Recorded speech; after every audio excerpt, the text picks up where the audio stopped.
Hi guys, welcome to today's episode of the Touchline Talk, and today I'm going to be talking about a team that I've really liked this season so far in the Premier League, and for a lot of people it's their second favorite team after their own team, and I'm talking about no other club than Brentford FC.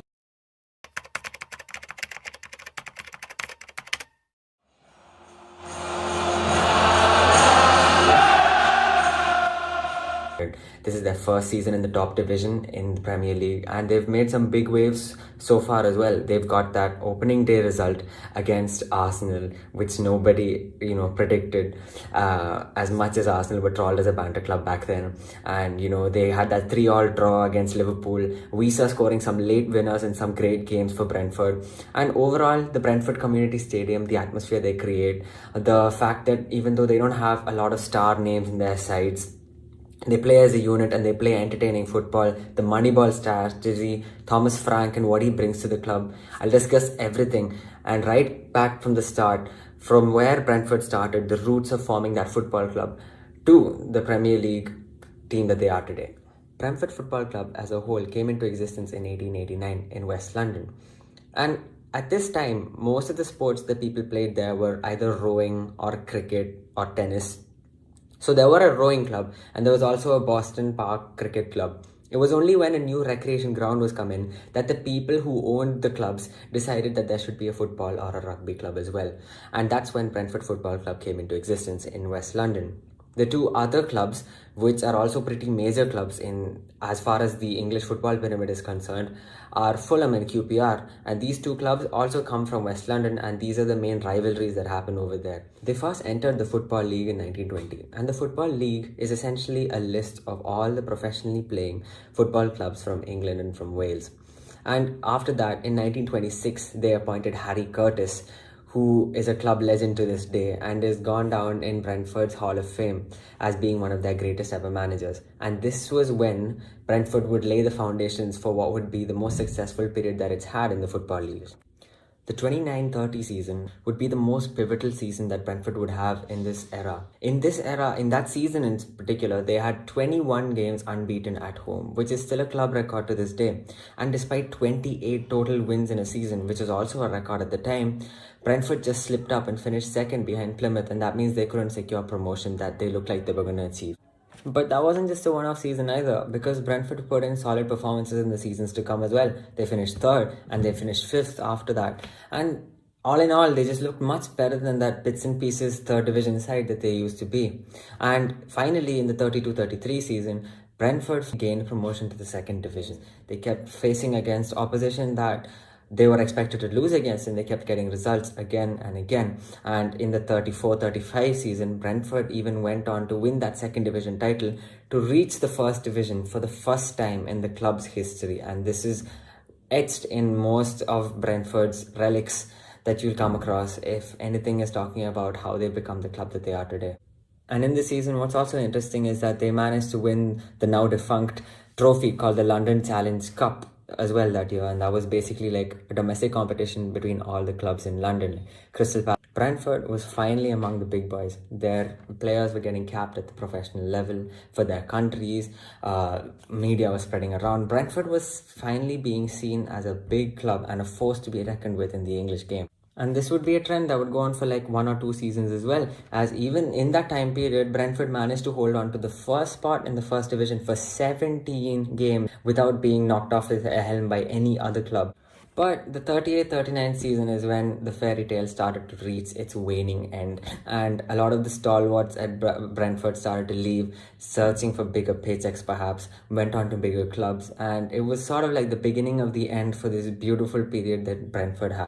And then, to top it all off, World War II started in 1939 to 1945, and the effect that this would have on English football all over the world, but since I'm talking about Brentford, English football was devastating. All professional leagues were shut down, and any matches that were played under the name of Brentford FC were either youth or amateur matches. Nothing really professional, and nothing to help the club stay in its position which it had reached itself. They had lost a few players to the war as well. Not lost as in their lives, but many of them had resigned and gone on to join the armed forces, because at that time that's what most people, most men at that age who were eligible and physically active enough, were encouraged to do so.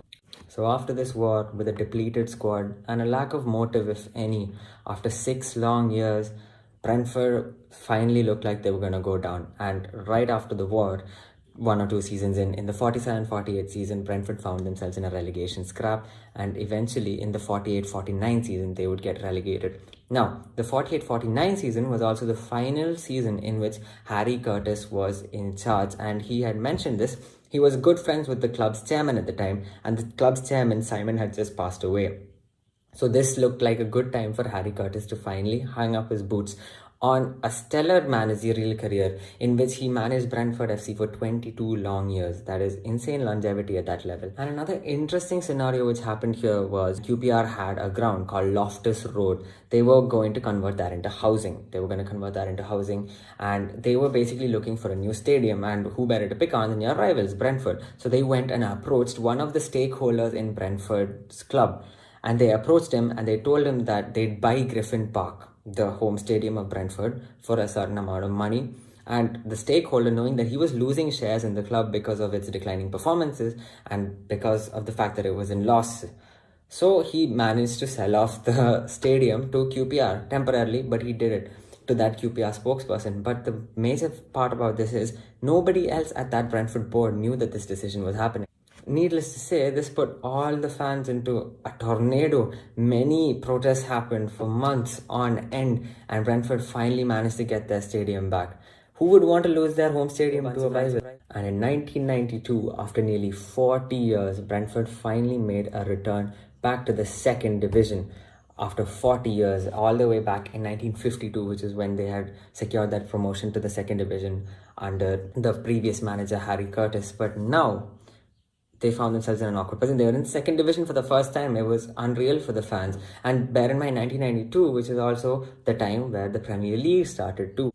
And second division, Brentford, they managed to get relegated, which didn't come off as much of a surprise because they weren't expected to make it to the second division in the first place. And ever since that season, Brentford kept yo-yoing between the second division and the third division until 2014, where it made a return to the second division for good. They did not go down since then.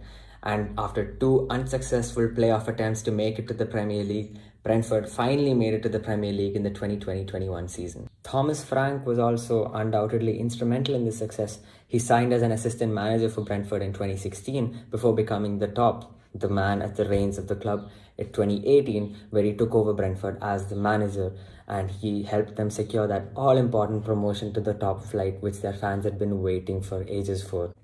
And even in 2020, a new season was welcomed with a new stadium, the Brentford Community Stadium, which is synonymous right now with the current season, with the kind of chance that the Brentford fans have been putting in, the atmosphere they managed to bring to the club. And even though it's small, the stands are very close to the pitch, so it always makes you feel like you're part of the game. I guess all in all, you couldn't say that Brentford have had a fairy tale as such, but the fact that they were a supporter-owned club and they've reached so far up the Football League just shows you that the power that football has in the English league, in the English football pyramid system. If a club that went through so much depression and so much negativity during that period of 1939 to 1945 followed it up with financial crises, many issues that led to them falling lower and lower and lower, but they showed resilience to stay and to keep fighting. And now Brentford are in the Premier League and they don't look like they're done with it either. They may not have the most star-studded lineups, but all of them do perform to a level that is expected of them from the Premier League. And even if they're not overly amazing individual players, as a team they seem to gel and they have a good structure that many other teams, perhaps with better players, may not have. And Brentford look like they're definitely here to stay as well, because they've made a few players, and a few of their players are very exciting, like Ivan Toney, like Joshua Da Silva, like Brian Mbuemo, like the goalkeeper as well. They look like they're a good side, and Brentford can definitely go ahead as well, given the right development, given the right funds from their owners. As long as all of that goes correct, Brentford could become a good side in years to come.